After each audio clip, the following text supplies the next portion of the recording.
तो रिलीज के लगभग 7 साल बाद फाइनली द बॉयज एंड हो चुका है और आज इसके सीजन 5 का एपिसोड 8 आया है और इसने दुनिया को हैरान कर दिया है। अब हैरान की डेफिनेशन सबकी अपनी अपनी होती है, तो मैं कौन सा वाला हैरान हुआ हूँ, मेरा क्या ओपिनियन है, या इस चैनल पे जो दूसरा बंदा आता है सुपर सुपर उनका क्या ओपिनियन है, ये जानने के लिए तो आपको फ्राइडे को स्कूपकास्ट पे आना पड़ेगा, क्योंकि आज की इस वीडियो में होगा ब्रेक डाउन। हर बार की तरह इस बार भी एपिसोड में ईस्टर एग्स थे, कॉल बैक्स थे और सटल रेफरेंसेस थे। तो मैं हूँ आपका होस्ट विश्वजीत, आप देख रहे हो सुपर सुपर और बिना किसी देरी के चलिए शुरू करते हैं। नंबर 1, एपिसोड की स्टार्टिंग होती है फ्रेंची के फ्यूनरल से, यानी जो भी थ्योरीज थी कि मरी मनरो आकर फ्रेंची को जिंदा कर देगी अपनी ब्लड मैनिपुलेशन टेक्निक का यूज करके, वो सब कुछ फेल हो गई। ये बॉयज का एक लौता मेजर लॉस मैं कहूंगा, क्योंकि बुचर का मरना तो ऑब्वियस था, he was already a dead man, लेकिन उसके अलावा सिर्फ फ्रेंची मरा और उसका फाइनल लेटर भी बड़ा वियर्ड था। वो लेटर अगर मैं डिस्कस करूंगा तो यूट्यूब दिक्कत कर सकता है, लेकिन उसमें उसका पूरा नाम लिखा हुआ था। इस सीरीज में कैरेक्टर्स को पूरे नाम से बहुत ही कम बार बुलाया जाता है और इस बार होमलैंडर भी डीप को केविन कहकर बुलाता है, यानी कि इस बार इस एपिसोड में ओरिजिनल नाम लिए जा रहे थे। नंबर 2, जब किमी को गुस्सा होती है तो उसके अराउंड वाइब्रेशन होती है और आसपास धरती हिलने लगती है, तो इतना तो पता था कि सेज के एक्सपेरिमेंट से उसको सोल्जर बॉय वाली पावर्स मिलेंगी, लेकिन ये एक्स्ट्राऑर्डिनरी है। सूप्स की पावर खत्म करने के अलावा किमिको के पास में इनसेन लेवल स्ट्रेंथ आ चुकी है, ऑलरेडी भी थी, जिसका नमूना तो देखने को हमको नहीं मिला, लेकिन शायद अब वो सोल्जर बॉय या उससे भी ज्यादा पावरफुल हो चुकी हो और यहीं से शायद वॉट राइजिंग का सेकंड सीजन सेटअप हो सकता है, क्योंकि सोल्जर बॉय अभी मरा नहीं है और वॉट राइजिंग का सीजन 1 प्रीक्वल है, तो शायद से सीजन 2 में स्टोरी यहीं से कंटिन्यू होगी। सोल्जर बॉय अपने क्रायोसेल से बाहर आएगा और उसका सामना करने के लिए शायद किमिको को रेडी रहना होगा। नंबर 3, होमलैंडर जब रायन से मिलता है तो एक लास्ट टाइम हमें ए ट्रेन देखने को मिलता है स्कैन पे। तो इस पूरे सीजन देखा जाए तो ए ट्रेन की मर्चेंडाइज या ब्रांडिंग सबसे ज्यादा देखी होगी हमने, जहां हर एपिसोड में कहीं ना कहीं ए ट्रेन का रेफरेंस होता है। और हो भी क्यों ना, सबसे पहले वही बंदा मरा था और उसी ने होमलैंडर की आंख में आंख डालकर उसे उसकी औकात दिखाई थी। नंबर 4, होमलैंडर रायन से बड़ी तमीज से पेश आता है और वो उसको अभी भी सब कुछ ऑफर करने को रेडी है। होमलैंडर रायन को वो ट्रीटमेंट देना चाहता है जो होमलैंडर को कभी नहीं मिला, और वो ट्रीटमेंट जो वो सोल्जर बॉय से एक्सपेक्ट करता है, पर वहां से भी नहीं मिलता उसे। नंबर 5, तो इस पूरे सीजन होमलैंडर को गॉड बनाने का खेल चल रहा था और वो खुद को गॉड मान रहा था जब से मैडलिन ने उसको दिखी थी तब से। तो मैं श्योर नहीं था कि होमलैंडर उस हेलुसिनेशन को सच मान रहा है या वो सठिया गया है। क्या वो सच में खुद को गॉड मानता है या बस पावर हंग्री है और एक्टिंग कर रहा है? और रायन ने कंफर्म कर दिया कि होमलैंडर को भी मन में पता है कि वो कोई गॉड नहीं है और ये सब बस एक छलावा है। वो खुद को और दुनिया को बेवकूफ बनाने का ट्राई कर रहा है। नंबर 6, एनी और मरी की कॉन्वर्सेशन बड़ी इंटरेस्टिंग है। एनी को इस सीजन मेव के जैसा बनते हुए दिखाया गया है। मेव उसकी चाइल्डहुड हीरो थी और इस सीजन एनी भी मेव की तरह वेप भी कर रही होती है, उसकी तरह थोड़ी रूथलेस और बिटर हो चुकी थी। और वो मरी से कहती भी है कि नेवर मीट योर हीरोज, जो उसने मेव से मिलकर सीखा था। एनीवे, वो मरी से ये भी कहती है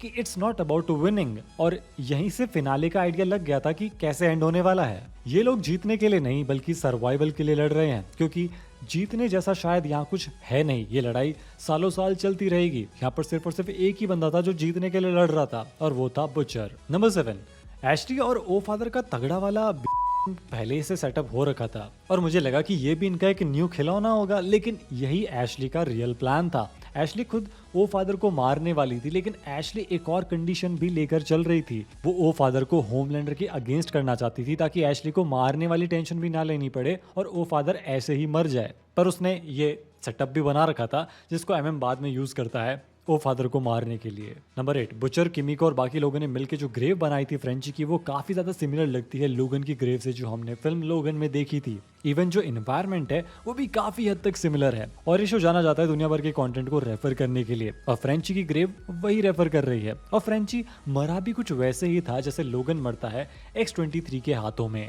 नंबर 9, सेज बहुत ज्यादा पुश करती है किमिको को इस उम्मीद में कि वो गुस्से में अपना ब्लास्ट यूज करेगी। सेज कहती है कि तुमने फ्रेंची को अपना पेट बना रखा था, और ये क्लियर झूठ है, क्योंकि कुछ एपिसोड पहले ही जब ये लोग फोर्ट हार्मनी जाते हैं तब वहां के वायरस की वजह से सब गुस्से में सच कहते हैं और किमिको फ्रेंची के लिए कहती है कि वो मुझे अपना पेट समझता है। वैसे बातें तो दोनों ही गलत है, लेकिन नोटिस करने वाली चीज ये थी कि किमिको के ब्लास्ट से सेज की पावर जरूर चली गई, लेकिन कोई फिजिकल हार्म नहीं हुआ, क्योंकि सोल्जर बॉय का ब्लास्ट जब कंट्रोल में नहीं होता, यानी कि आउट ऑफ कंट्रोल अगर वो ब्लास्ट करता है तो बहुत ज्यादा डेडली होता है। ये हमने हीरो गैज़म में देख ही लिया था। और आयरनी ये है कि सिस्टर सेज जो दुनिया की सबसे इंटेलिजेंट है वो डम होने के बाद खुश फील कर रही है। इसीलिए कहते हैं कि लोग इंटेलेक्चुअल होके भी दुखी होते हैं, वहीं इंटरनेट पे कोई क्रिंज इंसान क्रिंज बना करके भी खुशी से जी रहा होता है। नंबर 10, होमलैंडर व्हाइट हाउस से अपनी स्पीच देने वाला होता है और उसका काउंटर चल रहा होता है लाइव। ये काउंटर भी रेफरेंस है मार्वल स्टूडियोज की फिल्म एवेंजर्स डूम्सडे का, क्योंकि डूम्सडे की कास्ट अनाउंसमेंट भी कुछ ऐसी ही थी, जहां चेयर थी, टाइमर था और हर थोड़ी देर में एक कास्ट मेंबर अनाउंस हो रहा था। फर्क इतना है कि मार्वल बढ़िया फिनाले बनाता है फेजेस का। नंबर 11, एनीवे ओ फादर अमेरिका की रूलिंग क्लास के एक बंदे को बुलाता है जो दुनिया का सबसे अमीर आदमी है और एस्ट्रोनॉट है, और वो होमलैंडर के चर्च को सपोर्ट करेगा। होमलैंडर उसको स्पेस में ही पहुंचा देता है। अगर आप लोगों को समझ ना आया हो तो ये इलॉन मस्क था इस दुनिया का। क्लियर कट रेफरेंस है, सबसे अमीर है, स्पेस में इंटरेस्टेड है, अब तो स्पेस में चला भी गया। रूलिंग क्लास है वो अमेरिका की। नंबर 12, इसके बाद बॉयज तैयारी कर लेते हैं व्हाइट हाउस पे अटैक करने की, जहां बुचर अपना क्रोबार निकालता है। और कॉमिक्स में ये बड़ा ही फेमस पैनल है जहां बुचर अपना क्रोबार लेकर निकल पड़ता है होमलैंडर को मारने के लिए, और इसी क्रोबार से वो उसे मार भी देता है। नंबर 13, जब बॉयज व्हाइट हाउस में इन्वेड करते हैं, उनको डीप मिलता है, तो वो कहता है कि this universe is rewarding me for my loyalty just like Sean Connery rewarded Costner at the end of Robin Hood Prince of Thieves. तो यहाँ पर रेफरेंस है Robin Hood Prince of Thieves film का। इस फिल्म में केविन कॉस्टनर रॉबिन हुड का role करता है। मूवी के एंड में अचानक शॉन कॉनेरी किंग रिचर्ड के रोल में सरप्राइज कैमियो करते हैं और बेसिकली रॉबिन हुड को रिवॉर्ड करते हैं। नंबर 14, तो जब स्टारलाइट डीप को पानी में फेंक देती है तब उस एरिया की फिश उसको घेर लेती और कहते हैं जस्टिस फॉर एम्ब्रोसियस, से हर नेम। एम्ब्रोसियस वही ऑक्टोपस है जो डीप की गर्लफ्रेंड होती है और डीप उसको मरने के लिए छोड़ देता है अपने अपार्टमेंट में। और ये सी हर नेम वाला तो मुझे वाइपर वर्सेस माउंटेन जैसा सीन लगा, जहां ओबरन मार्टेल माउंटेन से लगातार कहता है कन्फेस करने को। नंबर 15, तो वो फादर को बेवकूफ बनाने के लिए हुई सीलिंग पे लगे फायर सप्रेसिंग सिस्टम को शूट कर देता है, जिससे पूरे रूम में गैस भर जाती है। अब वो ये करने से पहले स्पेसिफिकली मेंशन करता है कि ये एंसल IGS 300 है, और उसे ये सब इसीलिए पता है क्योंकि द बॉयज में आने से पहले वो एक टेकी टाइप का बंदा था, वो गैजेट वाली शॉप में काम करता था। नंबर 16, एनीवे होमलैंडर 5 सीजन तक बहुत लोगों को मार चुका था और बहुत बर्बादी भी कर चुका था, लेकिन कभी उसने अपनी कॉम्बैट स्किल्स नहीं दिखाई। पहली बात, उसके पास है नहीं इसलिए नहीं दिखाई, और दूसरी बात जरूरत नहीं पड़ी। एक बार जरूरत पड़ी थी हीरोगैज़म वाले एपिसोड में, और तब वो फाइट करने के बजाय वहां से भाग गया। और अब जब उसकी फाइट सूप बूचर से हो रही थी तो वो पंचेस खा रहा था ढंग से, क्योंकि उसको कॉम्बैट आता ही नहीं है, उसने कभी कॉम्बैट ट्रेनिंग ली ही नहीं है। उसको बस अपनी लेजर चलानी आती है या फिर उसके पास जो एक्सट्रीम स्ट्रेंथ है वो यूज करनी आती है। नंबर 17, अब इस फाइट के दौरान किमिको को अपना ब्लास्ट यूज करके होमलैंडर को पावरलेस करना होता है और वो उससे नहीं हो पा रहा होता, और तब उसको सपना आता है फ्रेंची का। वो उससे कहती है कि मैं रेज फील नहीं कर पा रही, और फ्रेंची कहता है rage is not what makes you strong. ये मोमेंट बहुत ज्यादा सिमिलर था थॉर रैग्नारॉक के हैमर वाले मोमेंट से। जब थॉर को हेला पीट पीट कर भूत बना देती है तब उसे ओडिन दिखता है, और थॉर भी ऐसा ही कुछ कहता है कि विदाउट हैमर मैं क्या करूं, और ओडिन कहता है कि are you Thor the god of hammers. उसके बाद थॉर को अपनी असली पावर याद आती है, और सेम यहाँ किमिको के साथ में होता है। नंबर 18, और फाइनली वो होता है जिसका इतने टाइम से इंतजार था, होमलैंडर का ह्यूमिलिएशन। वो पावरलेस हो जाता है और एक ह्यूमन बन जाता है पूरी दुनिया के सामने। ऑल्दो मैं चाहता था कि ये ह्यूमिलिएशन लंबा चलता, एक शेम परेड होती होमलैंडर की, लोग पत्थर फेंकते, इसके ऊपर गोबर फेंकते, और फिर एकदम सलार स्टाइल में बुचर इसको क्रोबार पे ही लटका देता। पर जैसा कॉमिक्स में हुआ था, बुचर वैसे ही क्रोबार से होमलैंडर का सर खोल देता है, एग्जैक्टली सेम।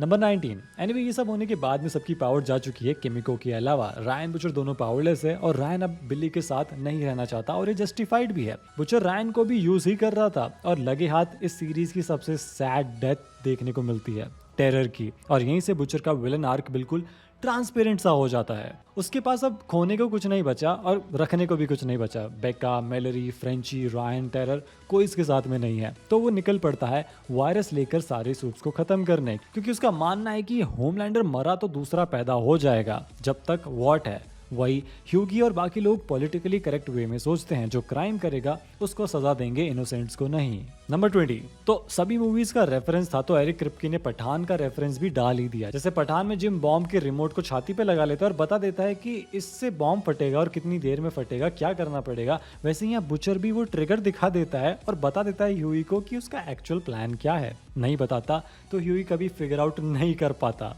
किसी जन्म में नहीं पता चलता ह्यूई को। नंबर 21, एनीवे बुचर के मरने के बाद उसकी ग्रेव बेका के बगल में बनाई जाती है, और पिछले एपिसोड में ह्यूई बुचर से पूछता है कि तुम और लेनी वो कौन से स्टेक हाउस में जाने वाले थे जो टॉपलेस है। बुचर कहता है कि उस जगह का नाम था जूसी रैक। ह्यूई प्रॉमिस करता है कि वो वहां जाएगा और बुचर के मरने के बाद वो और एनी दोनों वहां जाते हैं। नंबर 22, इसके बाद किमी को एक कैफे में दिखती है जो कि मार्सियल में है। ये वही जगह है फ्रांस की जहां फ्रेंची पला बड़ा था और काफी सीजन से सेटअप हो चुका था कि ये दोनों ही मार्सियल जाके रहना चाहते थे। तो फ्रेंची तो रहा नहीं, इसलिए किमी को यहाँ पर अकेली आती है और दूसरी तरफ एमएम रायन को अडॉप्ट करके अपनी एक्स वाइफ से शादी कर लेता है क्योंकि उसकी वाइफ ने कहा था कि होमलैंडर को मारे बिना अपना मुंह मत दिखाना। नंबर 23, स्टारलाइट प्रेग्नेंट हो चुकी है एंड आई एम गेसिंग कि वो बच्चा ह्यूई का है। एनीवे, ह्यूई अपना स्टार्टअप खोलता है ऑडियो विजुअल्स वाला क्योंकि वो पहले ऐसी ही शॉप में काम करता था और दूसरी तरफ बॉब सिंगर प्रेसिडेंट है और वो सूप्स को रोकने के लिए ब्यूरो बना रहा है। सीरीज खत्म होती है रोड साइड पे, यानी जहाँ शुरू हुई थी। ह्यूई अपनी गर्लफ्रेंड के साथ रोड साइड पे खड़ा था और ए ट्रेन आके उसको उड़ा देता है। वैसे इस बार स्टारलाइट रोड साइड पे खड़ी होती है और उसको कोई नहीं उड़ाता। यहाँ पर ह्यूई अपने बच्चे का नाम भी रिवील करता है जो कि रॉबिन है और यही नाम उसकी एक्स गर्लफ्रेंड का था जिसको ए ट्रेन ने मार दिया था। और इसी के साथ ये सीरीज खत्म हो जाती है बिली जोएल के पियानो मैन सॉन्ग के साथ। तो ये दुनिया रुकी नहीं है, ना ही सूप्स मरे हैं। इस पे अभी और भी कंटेंट बनाया जा सकता है। द बॉयज मैक्सिको तो वैसे भी प्रोडक्शन में है। बाकी अगर आपने कोई डिटेल नोटिस करी है तो कमेंट सेक्शन में शेयर कर देना। आपको ये फिनाले, ये सीजन कैसा लगा ये भी बताना। और हाँ, वीडियो अच्छा लगे तो लाइक और शेयर भी कर दो। सब्सक्राइब करना मत भूलना क्योंकि ऐसे ही और ब्रेकडाउन्स आते रहेंगे। Thank you for watching guys. This is Vishwajeet and you are super super. Piece.